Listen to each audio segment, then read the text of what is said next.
What? Hello. Hi, Lauren. So good Hi. to talk to you. So I am the very fortunate beneficiary of having Lauren Abney on my advisory board.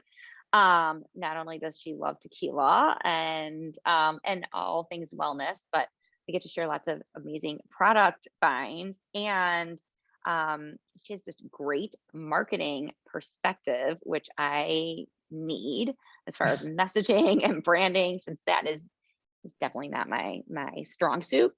So great to get to talk to you, Lauren. Thanks, Mara. You quite quickly have made yourself a branding and marketing expert. So kudos. I don't even know that I provide you value, but it's great to be involved and just spending time learning from you. Well, thank you. I appreciate it. So tell me a little bit about your background. And for sure, one area you understand way more than me is like the whole digital space and digital marketing area, and your background and kind of like what led you, how you became, client partner at Google. Like, how did that transition happen for you? It's interesting because I have had this very linear and progressed career within digital advertising, but when I became an adult and graduated from college, I had no idea that any of this even existed. I thought that when Coca-Cola wanted to buy an ad from NBC, they just called each other. But there's this whole cottage industry that sits within there. And so I began an agency called Starcom in Chicago. And I was really lucky because I was a foreign language and international economics major. And so they could have put me in I could have been in a diversity role. I could have gone to print or strategy, but I got aligned with running digital. And this is some time ago. So the digital portion of campaigns was 20% of the budget.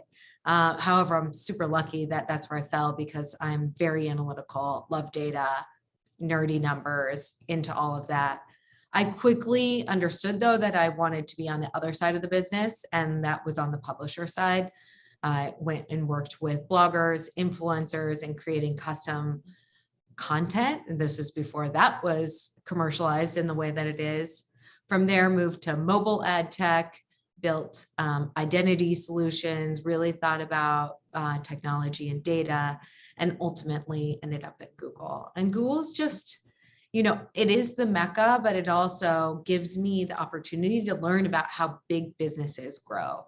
Our partners at Google are so open with us about what are their goals, what are the mechanisms that they use to drive not only revenue, but growth of sales and initiating new product lines and different channels that they're using for marketing. So I get to learn.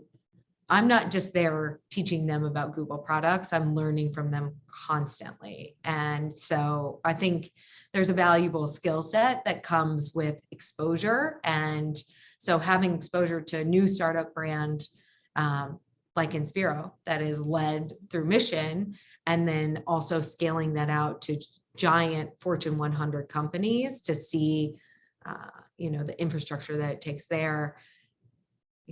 I'll just meet somewhere in the middle with this cumulative knowledge that I'm building, but it's so cool to see how one starts and then really grows into something that's a giant entity.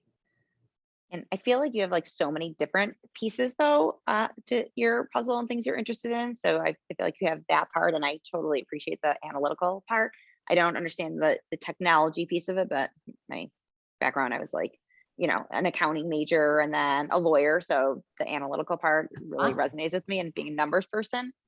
But you have this whole other, area of interest and business, and that's, in health and wellness. And so how did you become interested, or like, why did it become, did health and wellness become important to you? So my entire life has been health and wellness. My dad was a sports coach. So he was a college baseball coach when I was growing up. And my mom was, we counted one time, she said 35 jobs, but the majority of her jobs were in health and wellness. And she was a fitness instructor. So she was like doing step aerobics with like sexy 80s outfits on.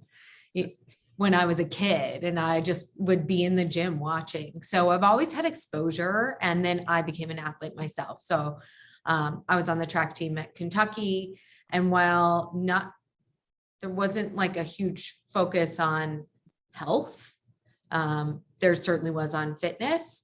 And so when I became an adult and I stopped training constantly, I knew that there were other levers that I had to pull to maintain a healthy lifestyle. And that really came to food and eating. But what changed my life was yoga. And so in my early 20s, I started doing a lot of yoga. I say I have PTSD from working out and like training. And so yoga became this baseline for me. And beyond just being a workout, it was connection. And it was really where I found myself. It was where I became centered, where I started to release a lot of maybe insecurities or judgment. I just found that this yogic lifestyle was really fit me and my personality. So I started learning more about Taoism, and I embraced meditation. And then I actually got my yoga teacher training. And that led me down this whole health and wellness investigation, and I really became passionate about it. From there, Steph and I knew that we wanted to build something together, because we had always worked together. We were starting other work ventures that didn't require us to be in an office together every day. And so we came up with the idea of Well Behaved Podcast. And we're not experts, right? Like, we're seekers. We're constantly looking to learn from other people. And how do we expand? How do we change? How do we bring things into our lives? And so Well Behaved just features all the people that we admire and the topics that we're interested in. And that may be a lot of tequila, cannabis, spiritual mediums, products, services, way to spend money, way to not spend money, like it really runs the gamut, because we don't take it too seriously. And everyone's just trying to find their piece of what works for them. And as you know, I'm a huge podcast fan, so I listen to lots and lots of podcasts, and I love, and I, I find a lot of personal inspiration from them, from like everything from beauty products, health and wellness, to listening to founder stories. Curious, why did you decide on like a podcast platform? Like, were you a podcast fan? Is that like, how did you get, Major. why did you decide to do that? Major podcast fan. This is, 5 years ago. We launched almost 3, but 5 years ago, that was my content. And I was sick of all the snackable 6-second videos on Instagram, or, constant, just like little tidbits. I wanted to learn. And so I really loved podcasts. And Steph and I were in New York one time, and we're posting about being at Face Gym and Tracy Anderson and going to Higher Dose and our favorite restaurants. And we got over 100 DMs, and she's famous, so that's not that many, but for me, it felt like a lot of people being like, how do you know where to go? Where did you find this? Can you build us a map? What do we do? Tell me more. And we just literally were on our wellness weekend, and we laid in bed and we were like, should we have a podcast? So we started it, and we just had to start it. We recorded for 6 months before we ever released, because we would just meet every couple of weeks and be like, should we launch? And then, 6 months later, we had 10 episodes or 12 episodes recorded, and we launched. And it's a great podcast. And obviously, I'm a loyal listener and have bought many a product based on listening to it. And I feel like you also, like you gave me an easy tip, right? I told you I have a hard time meditating because I have a hard time sitting still. You're like, what about walking and doing a meditation while walking? I'm like, oh, great idea. Like, I can kind of kill 2 birds with 1 stone, like take a walk and just meditate based on just being aware of my surroundings and sounds and, and what I see. Given that you have some of those kind of like simple, easy to like implement things, to kind of better your life, I'm wondering if there's any other tips, and kind of also, do you have like a routine? Do you have like a morning routine that kind of sets you out on the right, foot for the day? Yeah, I experienced anxiety for the first time ever a couple of years ago. And someone said to me, the main thing that they've focused on is morning routine. And I had thought, wow, I grab my phone, I start looking at emails. That's all bullshit. So my routine is quite simple, but I wake up, and as soon as I wake up, I do not look at my phone. It's like the number one rule for the entire routine is do not look at your phone. You can say, okay, my alarm went off or whatever time it is, that counts. Don't open an app unless you're doing a meditation app, but no email, no Instagram, no weather, no any of those things. And I like to meditate laying down. So I actually meditate in the morning right then, maybe 10, 15 minutes. Either I'm doing self-guided meditation or I'll use an app, or if I want to pull up YouTube, I love David G. He is this Santa Claus looking man that has perfect 15-minute meditations, or Joe Dispenza, who is the love of my life and all of his theories. So I'll do that. After that, I typically like to read. I have many books, whether it's A Course in Miracles or The Great Awakening, where there's just a passage for every day. So I like to do that. And then I get out of bed, and that's when I do hot water with lemon. And the greatest part after that is, again, still no phone. I play Londrell. And Londrell is this badass rapper it's not necessarily rap, but it's like enlightened hip hop music. And so he has some songs like called Morning Asana or Sunflower Soul, or, I always want to have something on, but I don't always want to have content right away, like a podcast or, again, emails. So Londrell is the perfect way to start your day. And then if you're going to walk to a yoga class or start making breakfast for your kids, to have it on. I've sent it to all my friends who have kids because I think the message that he says within his lyrics is beautiful. I want that. I want a link because I'm trying to remember or write, but I need that and the meditation people. So yes, I want that afterwards. I need to implement little things. So I can appreciate that. I think listening to music also kind of gets me going in the morning. It's so good. But I definitely need to try and put the phone away because sometimes I get caught in that. It's ill and it's always going to be there. Yes. So no, I appreciate that. I love that you have a routine. And how do you feel like I'm wondering, do you do anything that helps you kind of balance all these different things? Because you want to one, maintain your own health and wellness, and that's a big part of your life and lifestyle.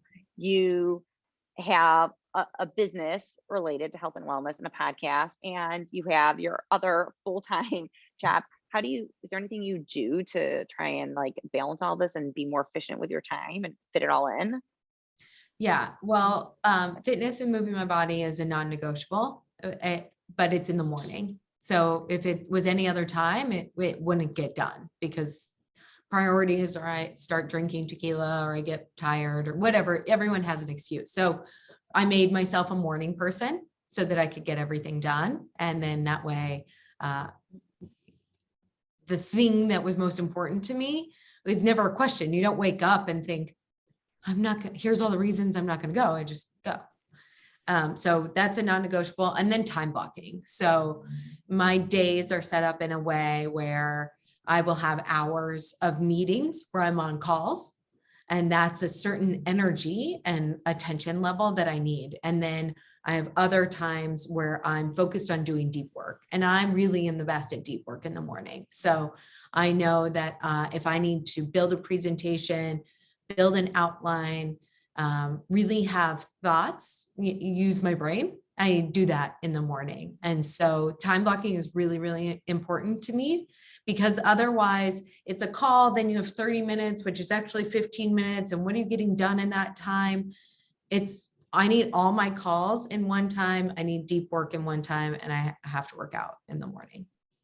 I can appreciate that. I've always woke up really early in the morning before the rest of the family's up to work out, to be have it done and have that be my little time on my own. And I'm definitely a morning person, but I do need to do more time blocking.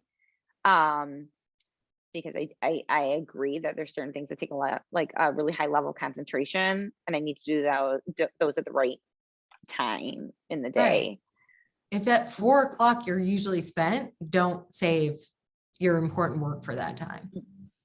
Yeah, no, I can appreciate that. And so I know, part of the reason I reached out to you and stuff is when I was listening to your podcast and and hearing the tagline of like wellness with a twist of tequila. I'm like, oh my gosh, like I need to talk, I need to meet them. And because I started drinking tequila, I'm not gonna say because of wellness, but generally because it was a cleaner option. I didn't feel good if I drank things, sugary drinks. I'm not and that I just found to be a better option, and that I wasn't going to give up drinking, but that I wanted to just find a cleaner option to drink. And I'm curious, how, like, when did you become a tequila fan, and how do you drink your tequila? What's your drink of choice? Ooh, so I went to school in Kentucky, so I was a bourbon girl. I never really played in the vodka game, and white wine to me was like 7-Eleven if you were going to a sushi restaurant, sushi BYOB. So I was a bourbon. I knew all the brands. Like, I've always liked the taste of bourbon. And then I realized that my health and my cognitive ability the next morning were a priority to me. And so I started to dabble in tequila. This was, I don't know, maybe like 6 years ago, I would say. Did Steph get me into it? Did I get her into it? One of those happened, and then we just converted. And I think what I love about tequila is I like the way that it tastes. It is not, vodka's foul and like tastes like rubbing alcohol, and tequila is bright or warm or citrusy based on what you're drinking. And so I love it, and I know that I'm going to be still the best version of myself the next day after having 1 to 4 tequilas, and I'll feel fine. I really like having a reposado on the rocks with a little bit of lime, or an orange actually with reposado is a real nice treat that I love. And then if it's summertime, I really like to have a tequila gimlet. So shaken with a ton of fresh lime and just on the rocks, pungent. For me, I love super acidic and strong flavors. And so putting a really clean, delicious tequila like Inspiro with fresh lime is heaven to me. And I love when there's like those little crystals of ice that are kind of floating around. It's the best. Okay, you need to make one of those and show us that you're gimlet. Because actually that's how I generally drink, pretty clean. Like, I'm a tequila soda, person, and sometimes just squeeze of some limes. But yes, I also like it really fresh and light. Yes, I agree. And I do need to try the reposado with an orange, because I've not done that yet with reposado with an orange, and so many people, or an orange with some cinnamon on it, a lot of people like too. Yeah. So especially if you're going to have it with mezcal. Interesting. Yes, I don't know why, but mezcal, I'm not a smoky person. I actually tried, again, my brother-in-law, I was just in LA, and he loves mezcal, so he like ordered like flights to do tastings, and I tried. I'm like, it sounds so great in the flight. I'm like, it's like, oh, is there a tequila flight? And so yeah, I was just not the right person, but I can see how that would be good, that flavor combination together. Well, I appreciate it, and I appreciate all the guidance that you provide for Inspiro Tequila, and for me personally, I also love sharing finds. So I know. So anytime you have a new beauty product, clean food option, I feel like I'm game for taste testing and trying all of them. So Well behaved will be back very soon. good. And we have plenty of great saved up recommendations, but mainly to you. You are a pure inspiration. I'm obsessed with the mission that you have behind the brand that you're building, and your product is my absolute favorite. So thank you for being a part of my life. You're the best. Oh my gosh, thank you so much. Very True. sweet.